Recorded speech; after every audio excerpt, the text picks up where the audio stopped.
We're seeing a mixed response for some premiers and conservative premiers and some leaders. We've heard from Danielle Smith, who is taking tools off the table, which is the wrong approach. We need to have every tool on the table to fight back against Donald Trump. And now we're hearing from François Blanchet, who's also saying, let's not use hydroelectricity in Quebec. That's not the right approach. We need to use every tool possible to fight back, to stop these tariffs before they happen. I've suggested, let's stop the flow of critical minerals. We know this is going to hit Donald Trump's billionaire buddy Elon Musk directly where it counts, because he relies on those critical minerals for the batteries for his cars, for the Tesla cars. So let's continue with that. That's a direct attack to stop the tariffs before they happen. But it's interesting to note that Elon Musk has endorsed Pierre Poilievre, and Pierre Poilievre has accepted that endorsement. He's accepted the endorsement from a guy who's a part of an administration that has threatened our country, has threatened Canadian jobs, that has threatened to increase the cost of living at a time when people are struggling to get by. It shows you who Pierre Poilievre really is and who's on whose side he is.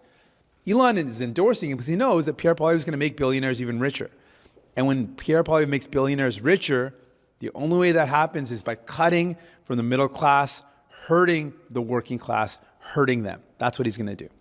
Should Canada amend? I'll give the mic one and then I'll give you a follow-up. Should Canada amend the Safe Third Country Agreement for trans Americans who come to our borders seeking refuge?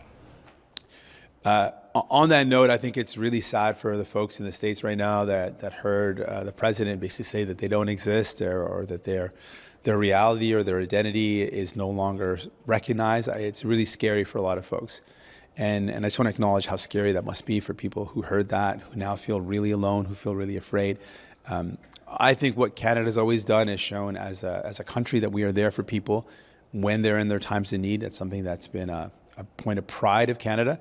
So looking at the third country, that agreement and how we can amend it, it's been something that we've been considering for a while. We've raised concerns about the agreement for a while, and so it's something we'll look at. Have you seen other Liberal candidates in this race part ways with the carbon tax or say that they're no longer, in full support of it?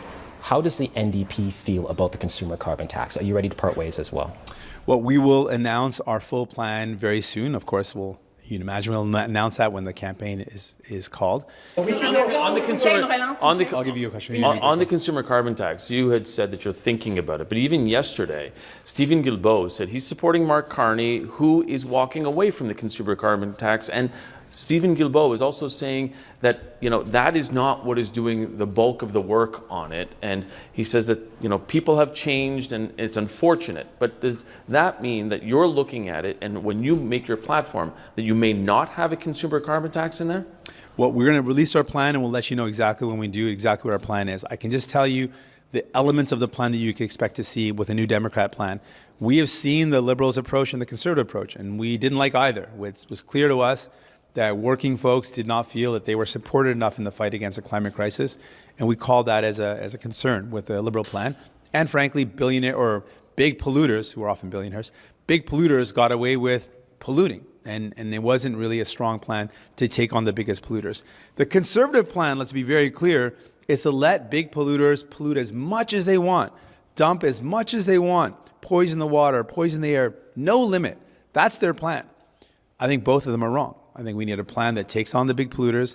I think we need a plan that protects workers, supports them, gives them the help they need, doesn't make them bear the brunt of it, and a plan that actually works in reducing emissions.